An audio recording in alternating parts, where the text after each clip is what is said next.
In this video today, you're going to learn Jacob Collier's #1 essential chord that I believe really does make the difference in terms of passing chords. You only need one. In this case, we're looking at his song with Aurora that was quite literally recorded on the C. A rock somewhere on the C. Now in the key of E flat, this is the E flat major scale. The fundamental chord progression of this song is as such. It starts on chord 4, it's very simple. Then it goes to this passing chord. That's the chord. And then chord 5 is as simple as that. Check it out, I'm going to play it a few times.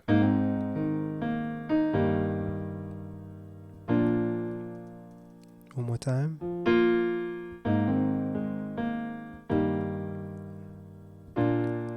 That's so beautiful. It's this passing first inversion. Now, I've done quite a few analysis videos of Jacob Collier and this chord in terms of playing first inversion as opposed to playing chord 3. So playing the first inversion keeps coming up time and time again. So I wanted to unpack some of this so to help you. Why does this work so well? Well, fundamentally, in terms of the song that in question, A Rock Somewhere, it's mainly just these chords, as I said. So if we look, we got chord 4, 1, 2, 3, 4. Now, fundamentally, as much as this is a first inversion, but fundamentally it's E flat major. So how would it sound then if we just play chord 4, chord 1, you can hear that has its place. 4, 1. Now I'm going to give you the first inversion option. So, how do we find that? With our chord 1, we're going to be looking at the second note in that chord. So in this case, the G. And we're going to be putting that on the left hand. So it'll be like this. 4. Now already that really does sound very concise in terms of the bass line, because we're going from chord 4 down a semitone to chord 3, or the note 3 I should say, and then finishing on that B flat. So fundamentally, as much as we've got chord 1, but we're kind of masking the fact that we've taken a trip from the 4 all the way down to the 1 and then finishing it with the 5 by doing this first inversion. Because think about it, fundamentally you could just go 4 up to 5, but that passing, just a semitone down with the left hand and then to the 5 is beautiful. So it's interesting to me to observe that if that's the option that we can use in terms of 3 as a minor, that would imply that there's probably some other places that this can be utilized in terms of the diatonic scale and the corresponding chords that fundamentally goes with the diatonic note. So E flat, chord 1, major, that's fine. Chord 2 is minor, so we'll get to that in a moment. Chord 3 we discussed. So rather than chord 3, we've got this.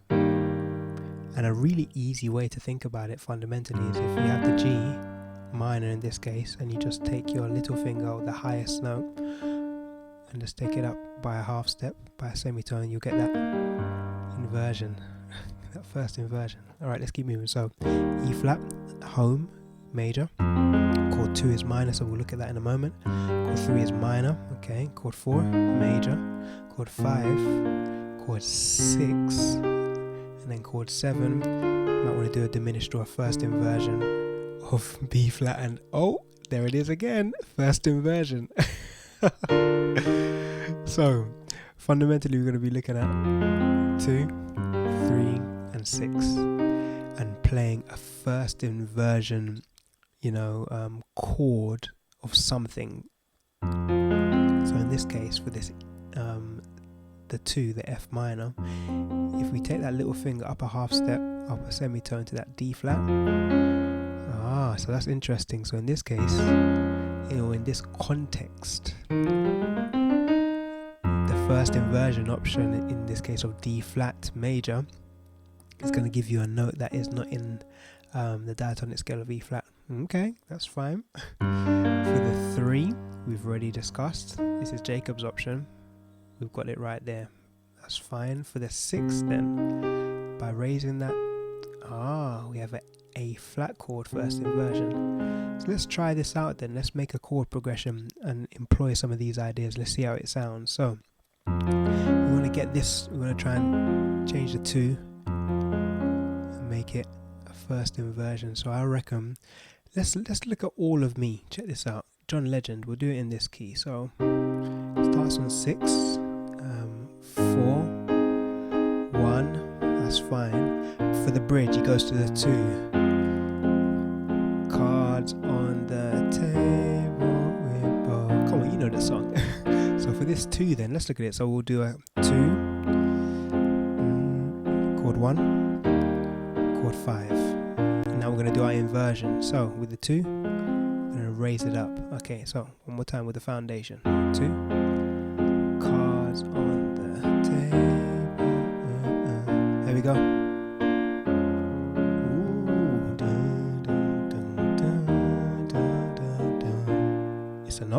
It's an option, fair enough. Okay, what about a chord progression now that has 6? I'm in the key of E flat. The song that comes to my mind is Crazy by Gnarls Barkley. I remember when it starts on that 6 and it goes to 4.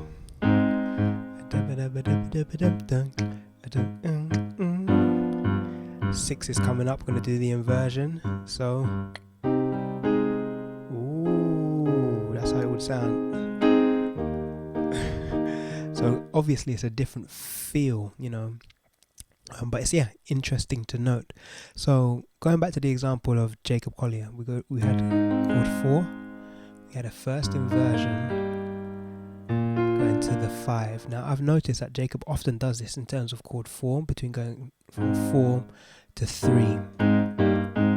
That semitone away. So whichever major chord he's on, in this context is A flat, he knows that he can go down a semitone and get that first inversion in there rather than the minor. So that would lend itself to, if you flip it around, then if we know that we can essentially approach chord 4 with this first inversion, that might be a good thing to have in mind. So for example, Thinking Out Loud by Ed Sheeran.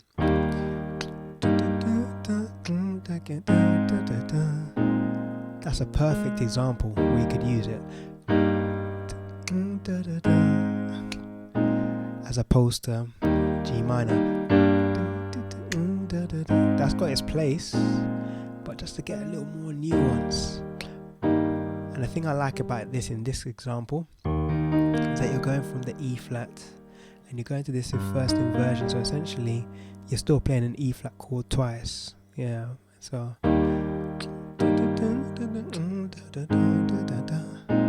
beautiful.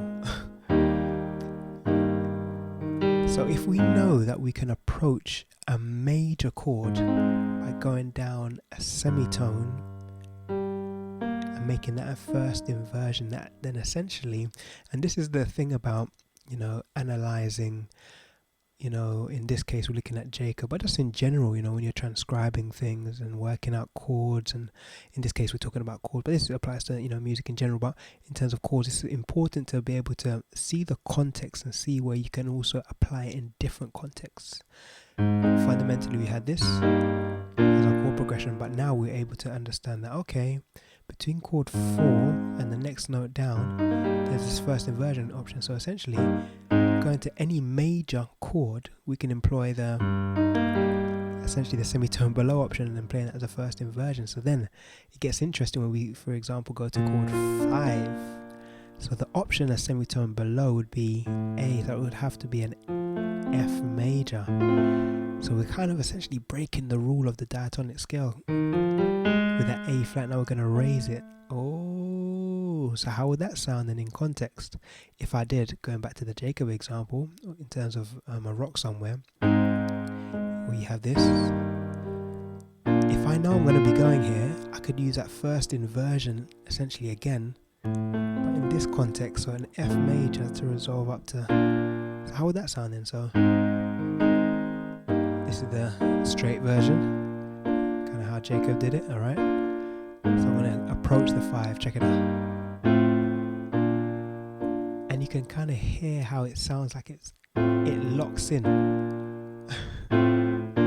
Why? Well, even this first inversion in terms of the F, it's a 5-1, and actually if we go back a step, this chord 4, by playing our first inversion of E flat, that is a 5-1 in the context of A flat, our destination what we were looking at. So we were thinking about this as being, okay, our location. So that's essentially a 5-1. Now granted, they flipped it around, so it actually started on the 1, if you wanted to see it like this, and then going down to the 5, you know, but it's that whole circle of fifths. Yeah, there's a relationship there, so that works perfectly then if we know that we're going to go to any major chord, for an example being chord 1. If I go down a half step below, which would be our D, that would have to be a first inversion of B flat. 5-1, that very much sounds like 5-1. So now if there's a chord progression that I know, for example, going back to Crazy by Nas Block, I remember when we could do that, approaching chord 1,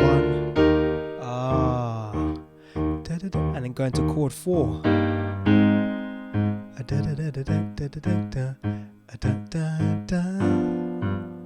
yeah. Let's do that again.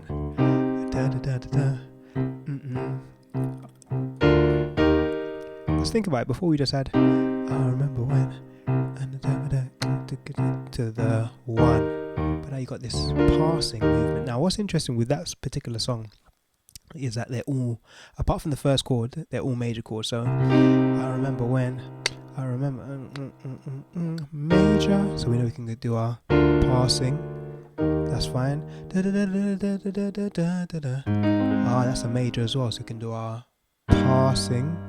But then what's interesting is that the last chord is a G major, so we could kind of do this here as well, which would be a first inversion of D, because we have to come at it from a half step below, so it would have to be a D major first inversion. So how would that sound then? Let me give you the fundamental version. So C minor, chord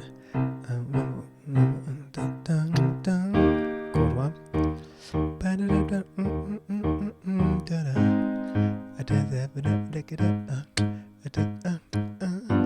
What I'm actually going to do, I'm going to give you one at a time. So I'll start with the 6.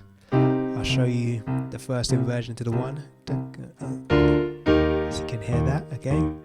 Now going to the 4. Okay, now we're going to go to the G. So we're going to go...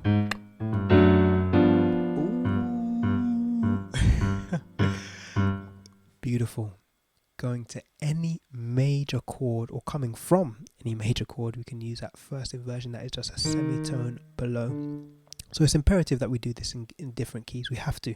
So let's go up a semitone. Let's go to the key of E, and we'll use Lovely Day, Bill Withers.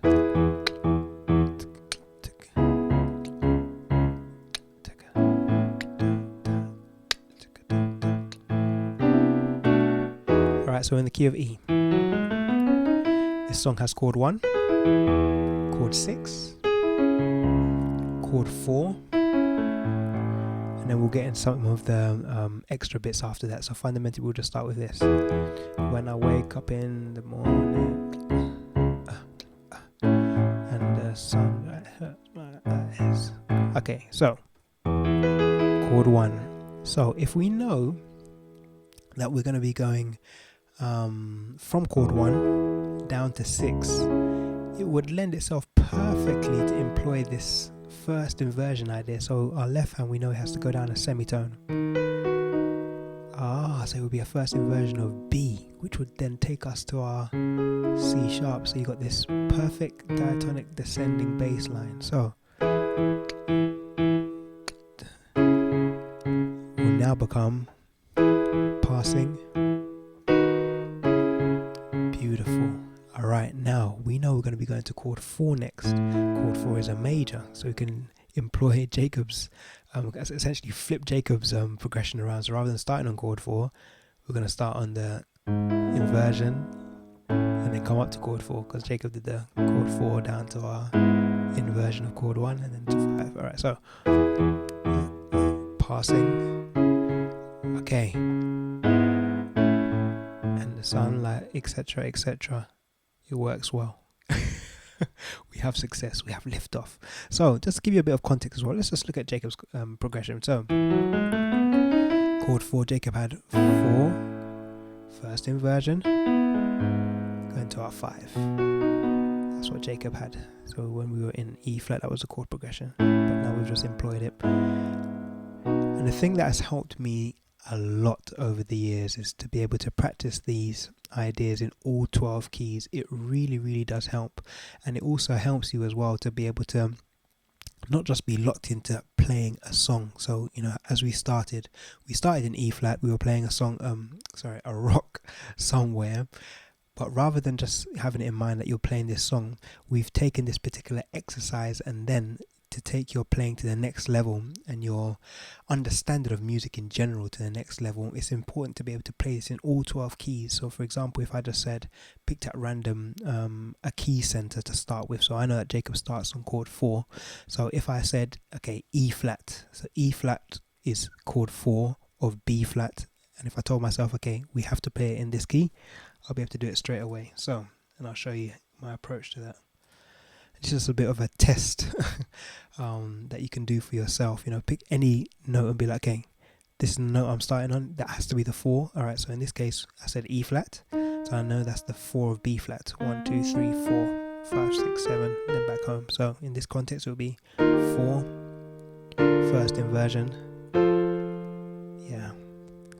And I really do mean that, like, pick any note. So if I put the key signature to C, so if I said, for example, F, all right, so I know that I have to test myself starting this chord progression on chord 4, which is F. So 4, that's going to be the 4 of C. 1, 2, 3, 4, 5, 6, 7, home. So we're going to be doing our 4. Then we said our first inversion. So we have to go down a semitone. That's the first inversion note of C, of 1. The 5. Same thing for, say, D flat or C sharp. All right, that's the 4. Okay, so I know that's the 4 of A flat. 1, 2, 3, 4, 5, 6, 7. Then we're home. So it would look like this. 4, first inversion, 5. Do one more. Let's go to F sharp or G flat. So that's the 4 of D flat. So 1, 2, 3, 4, 5, 6, 7, home. So 4, first inversion. Yeah. And then, you know, any song that you have that, you know, regardless of the key, then you've got this in your arsenal to know that, you know, approaching or coming from major chords, you've got this first inversion idea, and it really does change the game. Like, it's actually very simple. It's a very simple idea, but Jacob, and I've done quite a few analysis videos thus far, some of which you may have seen already, and this idea of using first inversion chords keeps cropping up, especially in the context of either coming from or going to chord 4. So I think we finished in D flat. I'm going to go there. Alright, so let's just play some of these ideas. Let's just play some of these ideas. So I'm going to give you the major scale to start with. So we said that if we're going to, let's look at it from the example of going to. So if we're going to a major chord, so we've got chord 1 fundamentally, which is a major, chord 4, and chord 5. So let's make up a chord progression that will include this. So we'll go 1, 6, 5, 4. Simple as that. So 1, 6, 5, 4. Alright, so if I use the example of chord 4, so I'm going to use the first inversion to get to 4. So we'll do this. 1, 6, 5. Beautiful. It's like a new progression now, just with that one idea that we've employed. Beautiful. Okay, let's go back to the foundation. 1, 6, 5. Okay, what would happen if we employed this now in terms of coming from the 7, going from 1 down to the semitone below to pass us? That would be a first inversion of A flat. Go to the 6, it will sound like this. This is the foundation. I'll give it to you one more time, give you some context. Alright, here we go. Beautiful, beautiful. beautiful. Alright, now looking into the 5 option. Now I like the 5 one because it will take you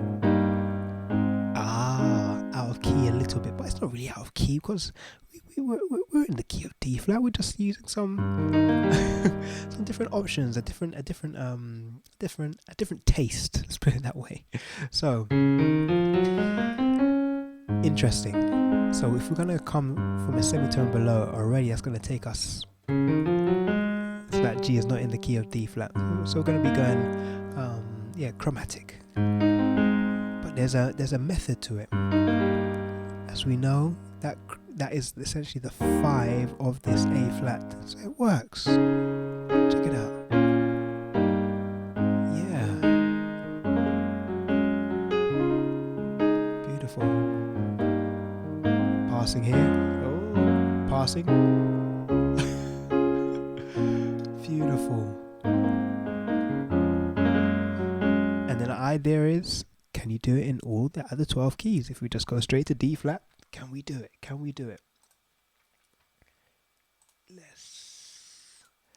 Let's try. So, of course we can. So let's pass. We're going to go to the 4. So, okay. I didn't give you the major scale. Let me give you that. This is our foundation. 1, 2, 3, 4, 5, 6, 7, 1. So 1, 6, 5, 4. Okay. So now if we're going to approach chord 1, for example, let's approach it with our semitone below, and it's our major. Yeah. Okay. So foundation 6, 5, 4. Beautiful. Let's approach our 4 with our first inversion. So you get it, you get it, you get it. Let's do one more. Let's go back to where we started in E flat.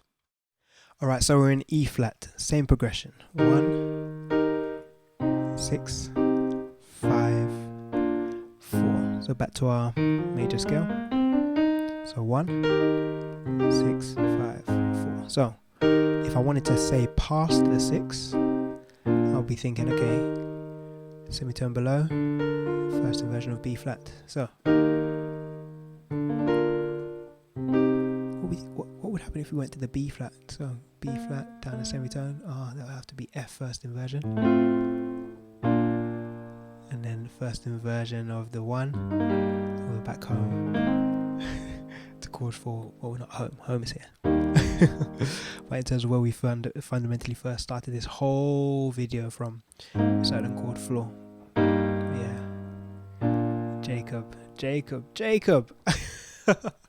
So as I said, it's really, really important to be able to practice these in all 12 keys, and don't be lazy. Give it the time. Give yourself the time to not rush through it, and don't be overwhelmed. And what I mean by don't be lazy, I mean don't cut corners. Put in the work. It's really important. It might feel difficult to start with. I remember when I first started playing in different keys, it was a challenge. It definitely had its challenges, but it took some time. But I set myself the intentional challenge in terms of learning certain chord progressions, of forcing myself to playing different keys on a regular basis. And even if you just take, for example, just 3 keys a day, pick a chord progression, maybe 1, and it doesn't even have to employ all these first inversion nuances. We could just have a fundamental progression, 1, 6, 3, for example, 4. Once you've mastered that, 6, and we could think, okay, how can I employ now the first inversion option to go from 1 to the 6? And you just work that in. Oh, it's there because it's a semitone below, first inversion, 6. Yeah, and you have to give yourself time. You have to give yourself time, because once you understand the idea, and it is very much a concept in itself, to not just be limited to just playing one song, or taking the chords from one song, the harmonic approaches from one song, and just leaving it there. It's very much a mindset shift to be able to have it in mind that all these chords can be applied in any key, And I find as well, especially when you're playing with singers, you know, and especially if you're on a, you know, acoustic piano, you know, there's no transpose button or anything like that. It's, you know, you have to be able to play in those keys, especially in the context of, you know, playing by ear. So it's very important, you know, to be able to master these concepts in all 12 keys, so you're never ever limited. So I hope you found this video helpful. If you did, please do give it a thumbs up. Thank you so much for watching. Also, if you're new to the channel, please do subscribe. And yeah, I look forward to seeing you in the next video.